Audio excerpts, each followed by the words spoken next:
आप सभी का स्वागत है हमारे चैनल पर। जो पानी के नीचे रहती है, जिसके महल में सूरज की रोशनी नहीं पहुंचती, लेकिन मणियों की चमक से हर कोना जगमगाता है। जो प्रेम करती है जानते हुए कि वो प्रेम कभी पूरा नहीं होगा। जो एक मरते हुए योद्धा को जिंदा करती है बिना किसी से कहे, बिना किसी की तारीफ मांगे। और जब दुनिया उस योद्धा को याद करती है, उस स्त्री का नाम भी नहीं लेती। ये कहानी है उलूपी की, नागराज कौरव्य की पुत्री, नागलोक की राजकुमारी, अर्जुन की चौथी पत्नी। लेकिन दोस्तों, उलूपी के पास जो शक्ति थी, वो नागमणि जिसने मृत्यु को पलट दिया, वो शक्ति उलूपी की अपनी नहीं थी। वो शक्ति आई थी किसी और से, एक ऐसी देवी से जिनका जन्म खुद एक रहस्य है। कुछ कहते हैं वो भगवान शिव के मस्तिष्क से उत्पन्न हुई, कुछ कहते हैं वो शिव के उस विष से जन्मी जो समुद्र मंथन में निकला था। एक ऐसी देवी जिन्हें खुद उनकी मां ने ठुकराया, जिन्हें पति ने छोड़ दिया, जिन्हें देवताओं ने भी वो सम्मान नहीं दिया जिनकी वो हकदार थीं। फिर भी वो टूटी नहीं, क्योंकि उनके मन में था एक अटूट संकल्प। मैं खुद को साबित करूंगी और एक दिन पूरी दुनिया मुझे पूजेगी। ये हैं मां मनसा देवी, सर्पों की देवी, नागलोक की अधिष्ठात्री, वासुकी नाग की बहन, शिव की मानस पुत्री। वो शक्ति जिनके बिना उलूपी की कहानी अधूरी है, वो देवी जिनके बिना नागलोक की कोई भी कहानी पूरी नहीं होती। आज की इस यात्रा में आप जानेंगे उलूपी और मां मनसा देवी की वो कहानियां जो ग्रंथों में दबी रह गईं। ये उस नाग कन्या की गाथा है जिसने प्रेम किया पर दुनिया को कभी नहीं बताया। ये उस देवी की गाथा है जिसने जहर सहा पर हमें कभी नहीं छोड़ा। तो बने रहिए हमारे साथ।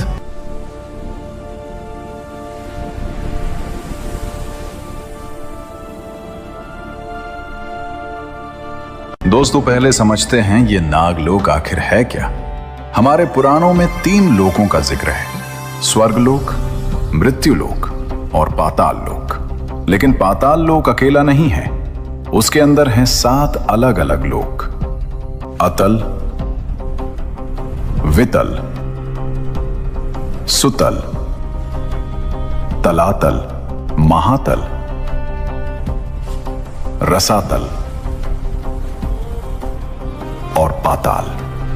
और इन्हीं में से एक हिस्से में बसा है नागलोक, जहां रहते हैं नाग, अर्धमानव, अर्ध सर्प, जिनकी सभ्यता इंसानों से भी पुरानी है, जिनके पास ज्ञान है, जादू है और अपार शक्ति है। महाभारत और विष्णु पुराण में नागलोक का वर्णन इस तरह है: मणियों की रोशनी से जगमगाते महल, सोने की दीवारें, हीरे माणिक्य से सजे दरवाजे, जहां न सूरज की जरूरत है न चांद की। नागों की मणियां वही उस दुनिया का उजाला है। महर्षि कश्यप ब्रह्मा जी के मानस पुत्र, उनकी कई पत्नियां थीं और हर पत्नी से अलग अलग प्रजातियां उत्पन्न हुई। देवता, दानव, पशु, पक्षी सब कश्यप ऋषि की ही संतानें हैं। उनकी एक पत्नी थी कद्रु। कद्रु सर्पों की माता। उनके गर्भ से हजारों नागों ने जन्म लिया। शेषनाग, वासुकी, तक्षक, करकोटक, पद्म और अनगिनत और। यही नागवंश नागलोक के निवासी बने और इन्हीं में से एक थे नागराज कौरव्य, शक्तिशाली, न्यायप्रिय, नागलोक के सम्मानित राजाओं में से एक। और उनकी पुत्री थी उलूपी। उलूपी नाम का अर्थ है जो लहरों पर चले। नागलोक की सबसे कुशल, सबसे सुंदर, सबसे विदुषी राजकुमारियों में से एक। उसे ज्ञान था नाग विद्या का, औषधि का, मंत्र का। वो नाग रूप भी धारण कर सकती थी और स्त्री रूप भी। जल उसका घर था, नागलोक उसका राज्य था। लेकिन उसकी जिंदगी में एक दर्द था। उलूपी का विवाह हुआ था एक नाग राजकुमार से, लेकिन उसके पति की मृत्यु हो गई गरुड़ के हाथों। गरुड़ भगवान विष्णु का वाहन, नागों का सबसे बड़ा शत्रु। उलूपी विधवा हो गई, अकेली, उदास। नागलोक में थी, सब कुछ था, लेकिन एक अजीब खालीपन था। तब तक, उस एक रात तक, जब गंगा के किनारे एक धनुर्धर आया। बात है महाभारत के आदि पर्व की। 5 पांडवों ने आपस में एक नियम बनाया था। द्रौपदी, जो 5 की पत्नी थी, उनके साथ एक एक करके रहती थी। नियम था जब एक भाई द्रौपदी के कक्ष में हो, दूसरा भाई उस कक्ष में प्रवेश नहीं करेगा। अगर कोई ये नियम तोड़े तो उसे 12 साल का वनवास भोगना होगा। एक दिन एक ब्राह्मण आया रोते हुए, बोला, मेरी गायें चोर ले गए, मुझे बचाओ। अर्जुन के पास हथियार थे, लेकिन वो हथियार रखे थे द्रौपदी और युधिष्ठिर के कक्ष में। अर्जुन के सामने 2 रास्ते थे। एक, नियम मानो, ब्राह्मण को जाने दो, धर्म टूटने दो। दूसरा, नियम तोड़ो, ब्राह्मण की रक्षा करो और सजा भुगतो। अर्जुन के सामने धर्म संकट था। एक ओर नियम, दूसरी ओर एक ब्राह्मण की पुकार। अर्जुन क्षत्रिय थे, रक्षा करना उनका धर्म था। अर्जुन ने दूसरा रास्ता चुना। कक्ष में गए, हथियार लिए, ब्राह्मण की गायें वापस दिलाई और फिर खुद को सजा दी, 12 साल का वनवास। युधिष्ठिर ने मना किया, बोले, अर्जुन, तुमने मुझे नहीं देखा था, यह नियम भंग नहीं है। लेकिन अर्जुन नहीं माने। जो नियम बनाया है वो खुद पर भी लागू होता है। यही अर्जुन का धर्म था।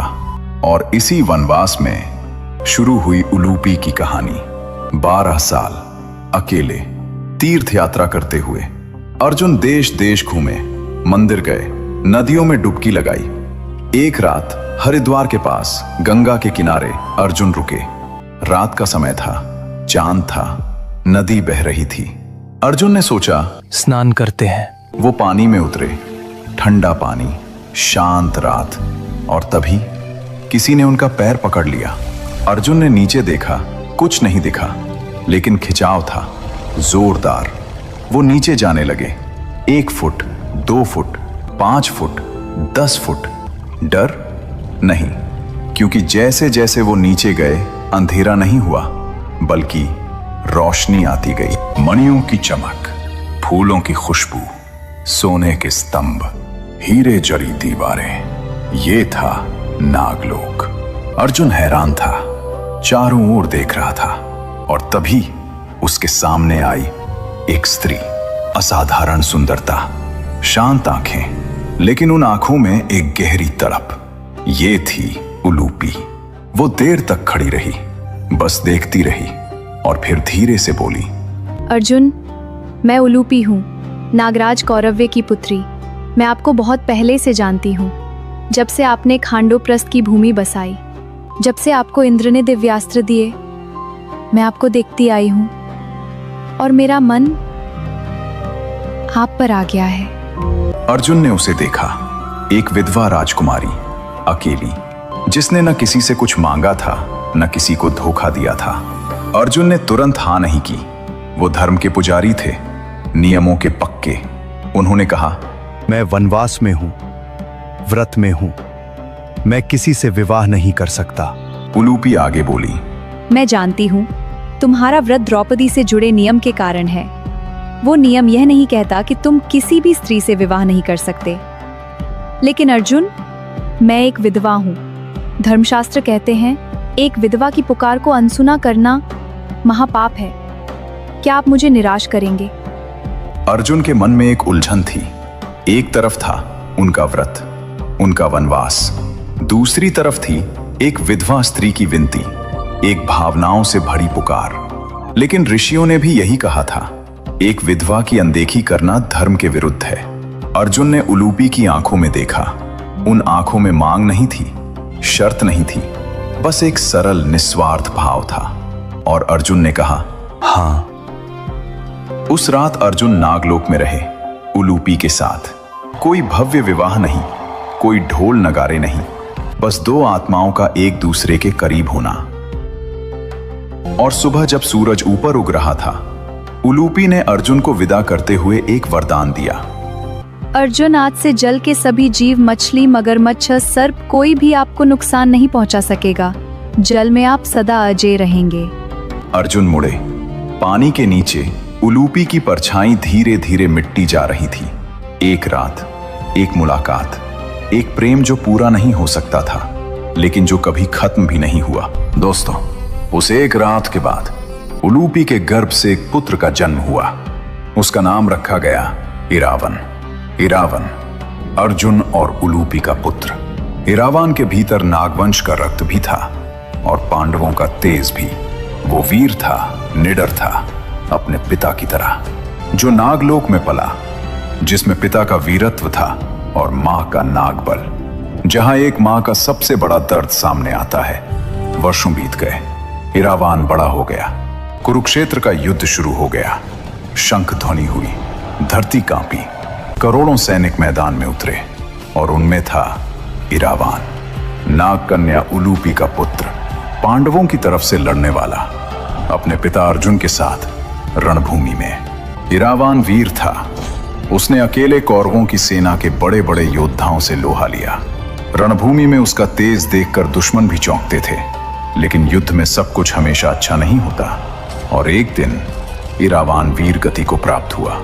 वो रणभूमि में शहीद हो गया। सोचिए, उलूपी ने क्या महसूस किया होगा। जिस पुरुष से उन्होंने प्रेम किया, उसका बेटा अब नहीं रहा। पहले अर्जुन उनसे दूर गया था, अब उनका पुत्र भी उनसे छिन गया।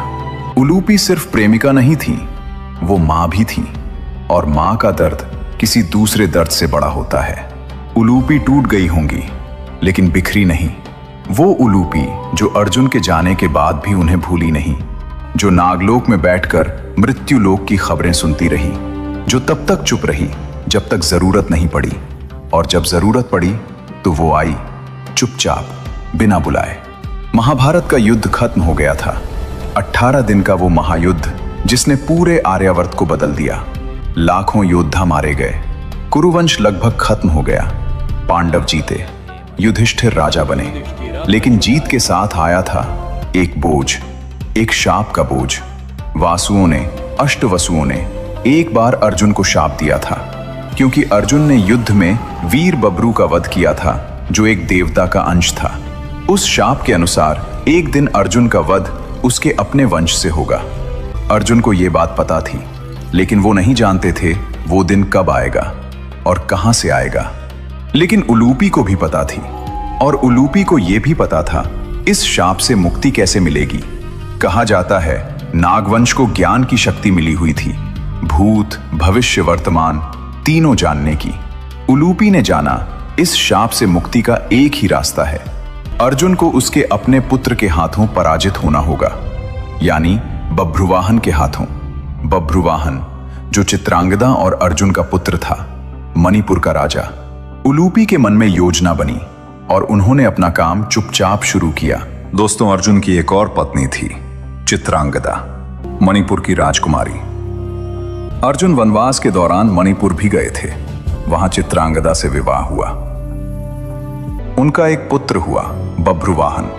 बभ्रुवाहन मणिपुर में ही पला बढ़ा, अपनी मां के पास। अर्जुन उसे बचपन में छोड़ गए थे। बभ्रुवाहन ने अपने पिता को देखा नहीं था, लेकिन सुना था उनकी वीरता के किस्से, उनके पराक्रम की बातें, और मन में था एक अजीब भाव, एक तरफ आदर, एक तरफ अनजानपन। और फिर वो दिन आया। महाभारत युद्ध के बाद युधिष्ठिर ने अश्वमेध यज्ञ करने का निर्णय लिया। अश्वमेध यज्ञ, जिसमें एक घोड़ा छोड़ा जाता है। वो जहां जहां जाए, वो राज्य या तो पांडवों का आधिपत्य स्वीकार करे या युद्ध करे। अर्जुन उस घोड़े की रक्षा के लिए निकले। घूमते घूमते वो पहुंचे मणिपुर, जहां उनका पुत्र बभ्रुवाहन राज करता था। बभ्रुवाहन ने अपने पिता को देखा। वो आगे बढ़ा, हाथ जोड़े, कहा, पिताजी, आपका स्वागत है। मणिपुर आपका राज्य है। धन्यवाद पुत्र, यह मिलन हृदय स्पर्शी है। उलूपी ने बभ्रुवाहन से पहले बताया था, तुम अर्जुन के पुत्र हो, क्षत्रिय हो, और एक क्षत्रिय का धर्म है युद्ध करना। अगर तुम अपने पिता से युद्ध नहीं करते तो तुम अपना धर्म भूल रहे हो। बभ्रुवाहन चौंका। उसने उलूपी को देखा, जो उसकी विमाता थी। लेकिन यह मेरे पिता हैं। उलूपी ने कहा, इसीलिए युद्ध करो। असली पुत्र वही है जो पिता को परखे। अर्जुन योद्धा हैं, वो चाहते हैं कि उनका पुत्र भी वैसा ही हो। बभ्रुवाहन मान गया। युद्ध शुरू हुआ। पिता और पुत्र आमने सामने, दोनों के हाथों में धनुष, दोनों की आंखों में एक अजीब भाव। युद्ध शुरू हुआ। बाण चले, रथ टकराए। अर्जुन ने बभ्रुवाहन को देखा और मन ही मन सोचा, मेरा पुत्र सच में योद्धा है। बभ्रुवाहन ने पूरी ताकत लगाई। उसने अपने तरकश से एक विशेष बाण निकाला। मां चित्रांगदा ने उसे बताया था, यह बाण किसी भी कवच को भेद सकता है। उसने बाण को प्रत्यंचा पर चढ़ाया, छोड़ा। वो बाण हवा में गूंजा और सीधे जाकर लगा अर्जुन की छाती में। अर्जुन का रथ रुका, उनके हाथ से गांडीव छूट गया। वो धीरे धीरे झुके और फिर धरती पर गिर पड़े, मूर्छित, निस्पंद। सेना रुक गई, चारों तरफ सन्नाटा। बभ्रुवाहन ने देखा, उसके पिता जमीन पर थे, हिल नहीं रहे, सांस नहीं दिख रही। बभ्रुवाहन कांप गया। पिताजी, पिताजी! कोई जवाब नहीं। चित्रांगदा दौड़ी आई, रोने लगी। ये क्या किया तुमने? ये तुम्हारे पिता थे। बभ्रुवाहन टूट गया। उसने वो तीर चलाया था जो चलाना था, लेकिन नतीजा वो नहीं चाहता था। चारों तरफ रोना था, दर्द था, एक ऐसी खामोशी जो कुछ भी नहीं बोलती। और तभी पानी हिला और वहां से निकली उलूपी, शांत, दृढ़, बिना डरे। वो स्त्री जो बरसों से नागलोक में थी, जो जानती थी ये पल आएगा, जिसने इसीलिए बभ्रुवाहन को युद्ध के लिए कहा था, क्योंकि वो जानती थी उस वासुओं के शाप को पूरा होना जरूरी था। उलूपी ने बभ्रुवाहन को देखा। रुको, घबराओ मत, ये तुम्हारी गलती नहीं थी। अर्जुन पर एक पुराना शाप था, वासुओं का शाप। वो शाप आज पूरा हुआ और अब मैं उसे पलटूंगी। उलूपी के हाथ में थी एक मणि, सोने जैसी चमक, लेकिन उसकी रोशनी अलग थी। नागमणि, नागलोक की सबसे शक्तिशाली मणि, जो मृत्यु को भी चुनौती दे सकती थी। उलूपी ने वो मणि अर्जुन की छाती पर रखी और बंद आंखों से मंत्र पढ़ने लगी। एक क्षण, दो क्षण, तीन क्षण, सबकी सांसें रुकी हुई थी। और फिर अर्जुन की उंगलियां हिली, छाती ऊपर नीचे होने लगी, पलकें कांपी और आंखें खुल गईं। अर्जुन जी उठे। चित्रांगदा ने माथे पर हाथ रखा, रोई।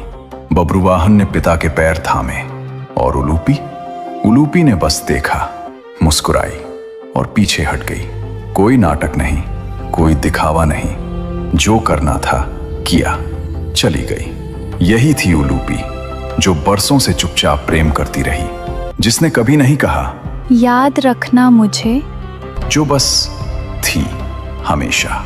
यही है उलूपी का असली स्वरूप। दोस्तों, अब बात करते हैं उस शक्ति की जिसके बिना ये पूरी कहानी अधूरी है।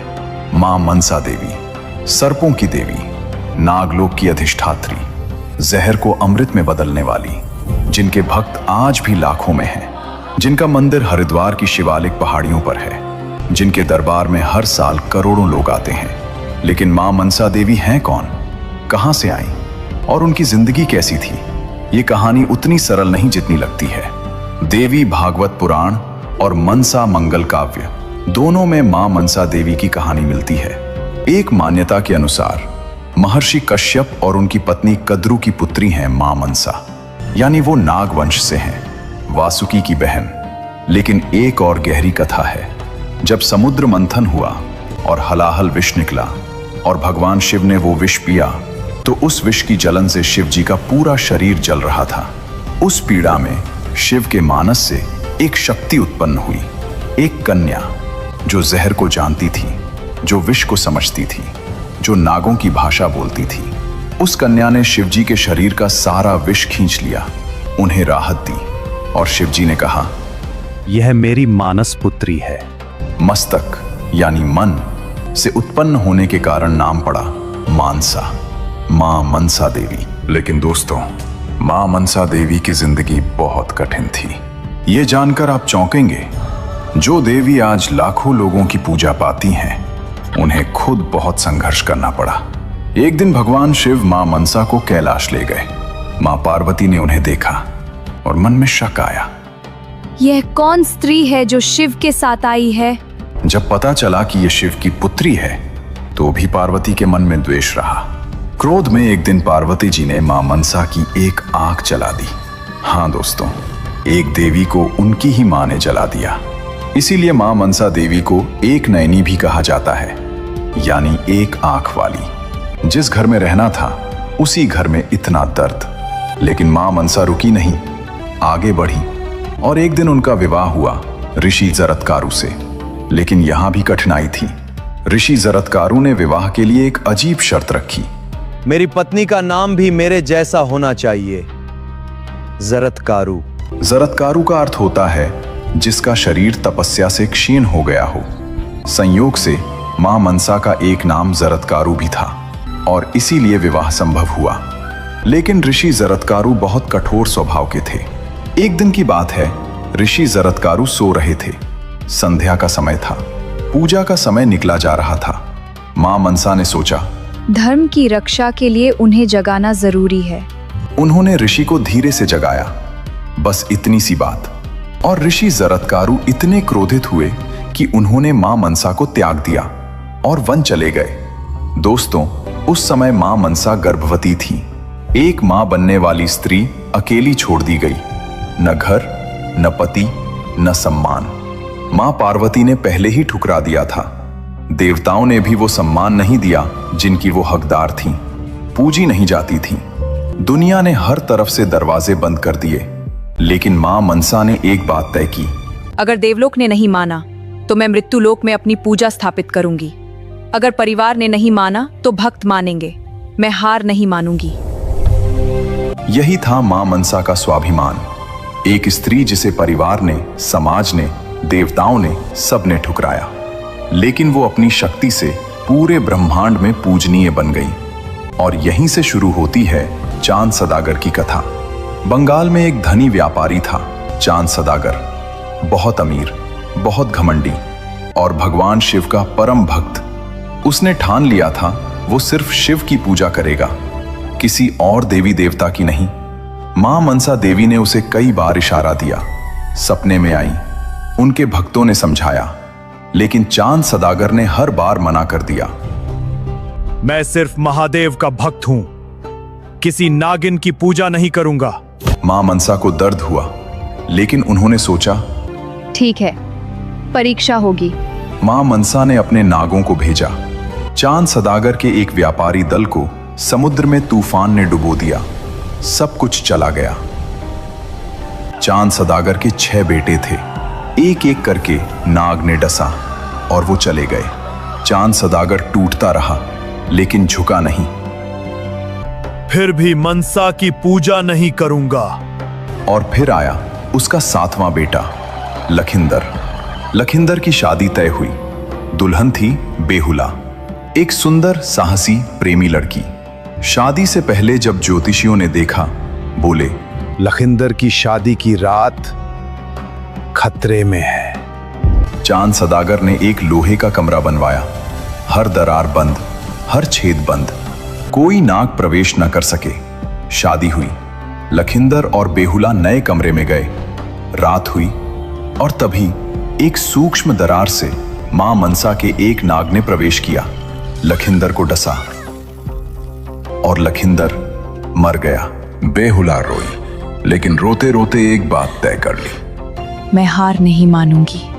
उसने अपने पति की लाश एक केले के तने की नाव पर रखी और नदी में उतर गई।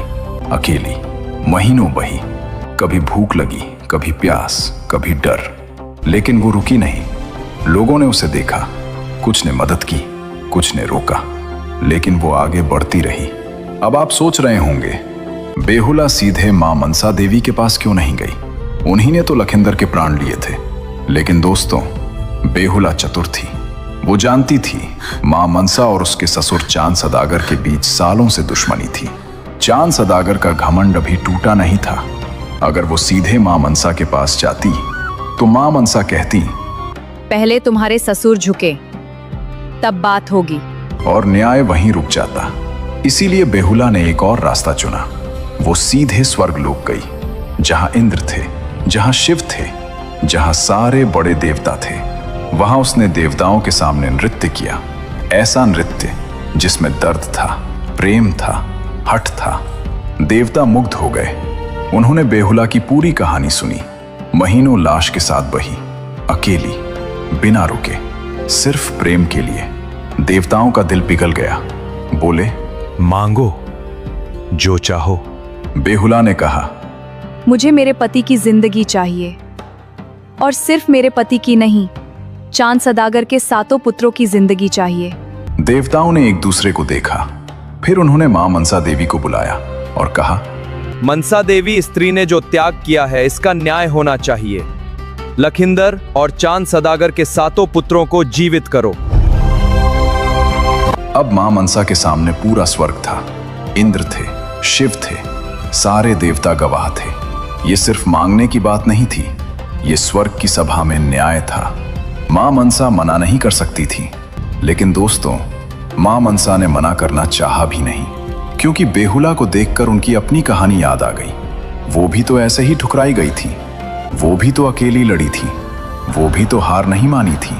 मां मनसा की आंखें भर आईं। उन्होंने कहा, लखिंदर जिएगा, और सिर्फ लखिंदर नहीं, चांद सदागर के 7 पुत्र जिएंगे।